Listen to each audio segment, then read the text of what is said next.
Hey guys, and welcome back to my channel. In part 2 of Keanen's story, we talk about the Black Lives Matter movement and how that has affected Black and people of color drag queens. We also talk about drag etiquette, so listen up anybody who watches drag shows. And we learn a little bit of the lessons that Keanen has learned along the way. Don't forget to like, subscribe, and comment and show some love. Also reach out to us if you have any questions, but we would love to chat.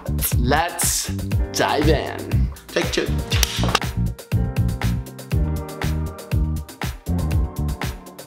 I actually thought of some other questions, to be honest. Oh, things you didn't email me? No.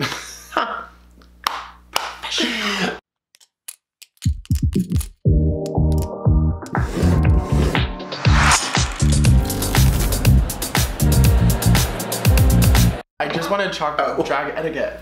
Oh, yes. Oh my gosh, yeah. If you can, tip, of course. Don't touch me. I get that drag performers are bigger than life. I get that, but it's just like, keep your hands to yourself. Yeah, like I'm not an object. I'm yeah. a human. If you are not able to tip or anything, something very simple, follow a queen or performer on social media. Tag them. It really helps get our names out there, especially if we don't have like a professional videographer or cinematographer around us all the times. Totally. Just to talk about tipping, you're not just tipping for the performance and you're not just sitting there watching a person like lip sync on the stage. You're also watching a person that has taken hours and hours to get ready, into their makeup, practice their routine, choose their outfit, get their wig on, everything to give you this 1-2 minute moment. Literally. But it's so much more than that. It is. Literally. It's so much more than just 2 minutes. If you are someone that is going to tip, quickly give us your money and then kick rocks, because usually we're performing, right? Yeah. This happens where like some drunk goober comes up and is like waving whatever bill in your face, and then you take it and then they're like sort of trying to dance with you. You had your moment, goodbye. I'm in the middle of performing Adele, like what do you want from me? Never mind, I'll find someone like you. Like, grabbing your money. Get away. So after the Black Lives Matter movement, do you think that there has been a raise in hiring Black drag queens or people of color drag queens in the city? Because like, you can only speak from your experience. From my experience, yeah, but like the thing is like as grateful as I am for the opportunity for like any drag gig I get, I'm very grateful and I'll always be grateful. And I know that people aren't intentionally doing this, but like it's obvious when something's like kind of performative, especially as it pertains to Black Lives Matter. Whatever you do is gonna be perceived as performative, unless you've literally been someone that's been doing it a certain way before that, which not many people have, but people are learning and that's fine. I did get a lot more opportunities, which I'm once again grateful for, but then again I like kind of just a little bit felt tokenized. People are trying now and I totally appreciate that, but I would just say like a word of advice is don't tokenize at the same time as diversify. Like it's kind of a fine line because you don't want to just hire performers of color to not be called out. You want to hire a diverse cast because they're the best for the job. Having that awareness and like of the people that you're trying to diversify with, are you only asking a certain few? Is that the only POC you know, so that's why you keep asking them? I'm sure they appreciate the opportunity, but it's like, don't just tokenize one. If you're gonna diversify, like, let's do the thing. You know what I mean? For sure. There's two sides to this story. Exactly. You know, you're like, happy you're working and happy that you have had all this opportunity, but before the movement, did you get booked as much? Probably not. And you can't help to take your mind there where it's like, am I being tokenized for this? Are they just hiring me because I'm a Black? Whereas you want to feel like value for your work also. Exactly. I don't want this to like stifle people. You have to start somewhere, and I get people are trying, but it's like if you are just in limbo with like a I don't know what to do and like you're literally not doing anything, then that's a problem. But if you try to do something and you end up tokenizing someone instead of diversifying, own it. You're an ally, you're gonna make mistakes. I've made many mistakes being an Indigenous ally, a trans ally, like it's gonna happen. Like, you can have a moment for growth. Yeah, let's just say it like that. And that's not a bad thing. I think people really want to be perfect right away, and that's just not a reality all the time. I think what you said was super important. Own it. You know, yeah, like it happened. Be okay that you messed up and what steps can you take to change it? Yeah, you messed up. It's not going to be the first time. It's not going to be the last one. Yeah. Just grow up. You got this. You got this! You can do it. I think the biggest thing too is also like, don't make it a phase. Don't make it a trend just because it's the heat of Black Lives Matter right now. I'm gonna hire people of color, all shows I have, and then as soon as things quiet down, not. Yeah, then where did it go, Susan? You know what I mean? One thing I've noticed is that when we were in lockdown, we were all glued to social media. And I honestly think that's why we were able to push so hard for George Floyd in particular. Yeah. But it's shocking to me because George and Breonna Taylor, they're just like two names, and I could honestly list a few more. I can't remember all of them off the top of my head, but there's so many more people, and that's what really propelled it. I'm glad that, well, George definitely got justice. Breonna Taylor, we're still rooting for you. Yeah. It's obvious that performative allyship was really rampant because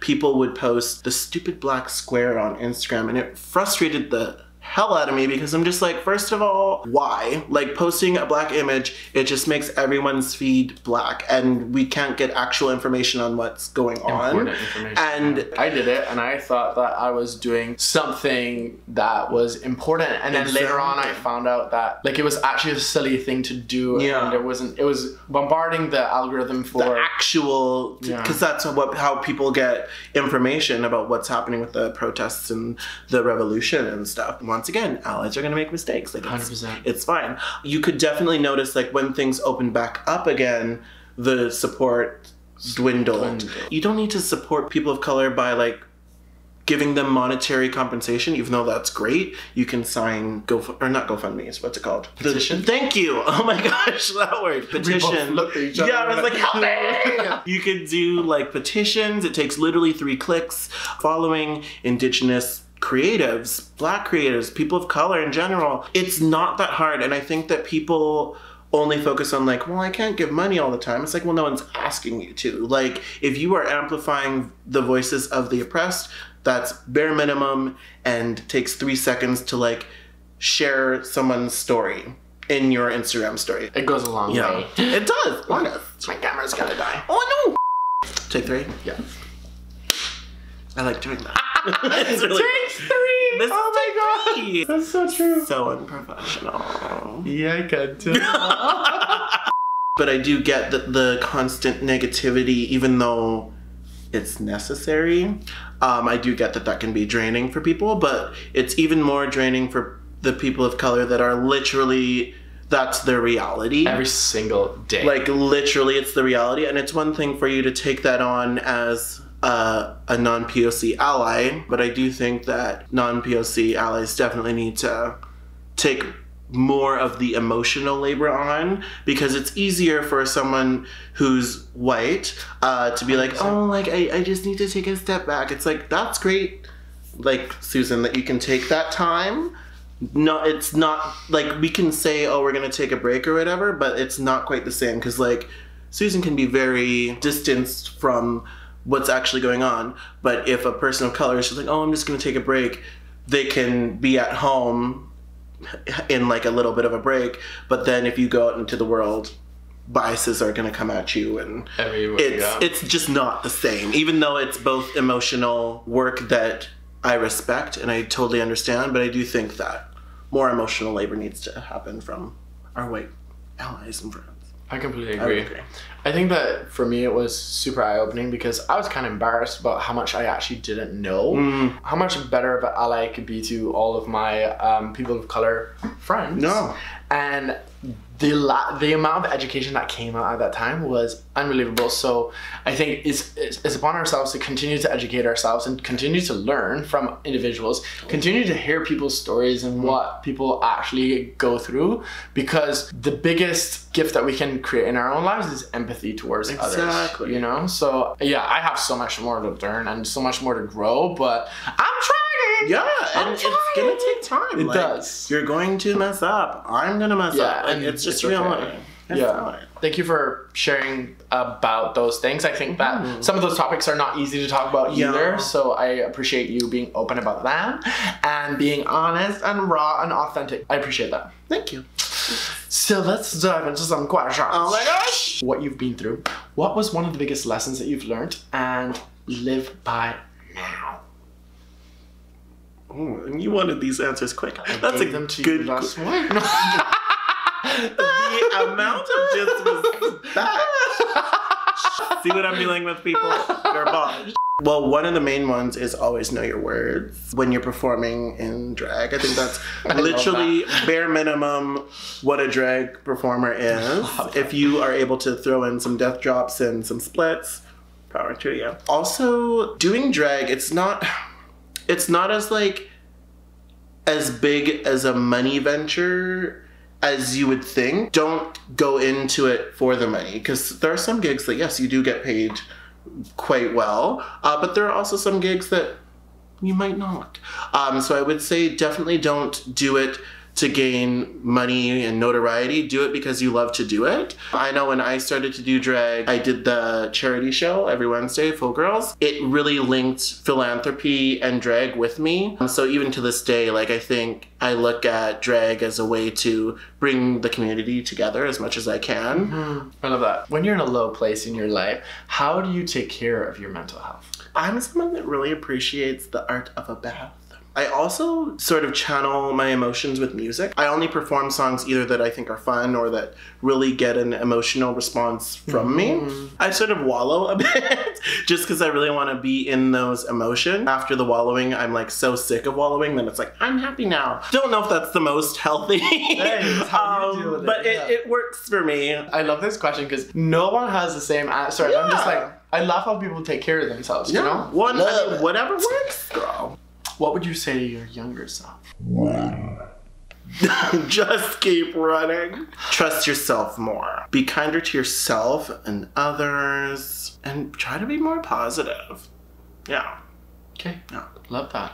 What do you think are the next steps for inclusion in the LGBTQ plus community? With our conversation on tokenization versus diversity, I think we're going to have to play like a bit of a tightrope act with that. And it is going to be something that's going to take some time, but I think that if people are willing to do the work, it will flourish in a positive way. I anticipate and hope to see more diverse castings for shows, people amplifying other voices, a simple share of an Indigenous poet or creative in some capacity. And if everyone does it, then everyone sort of gets the shine that they deserve, you know? Yeah, I agree. Is there one last thing you want to say to anybody that's watching? Hi, Mom. Love you. Hi, Mom. Hi. Yeah, that's it. I don't know about that. Cute. That's that. Love that. First of all, I just want to say thank you for coming on here, sharing your story, being open, honest, and raw. I appreciate that, and I'm happy now we met. We volunteered together. Oh, yes. That was the first time we met. That was such a fun day. And then I reached out and I was like, hey, come on my channel. So and it's happening. Thank you. Came to fruition. Yeah, so go check you out. You can follow me on Instagram at Karmellabarr, Karmellabarr. It's all smushed together. My Facebook is the same, but with a space. If you have any inquiries or you want to support my drag monetarily, not like you don't have to, but Mama would accept e-transfers at karmellabarr@gmail.com. Send me your man. Okay, well, thank you again. Thanks, Phoebe. And ciao for now, guys.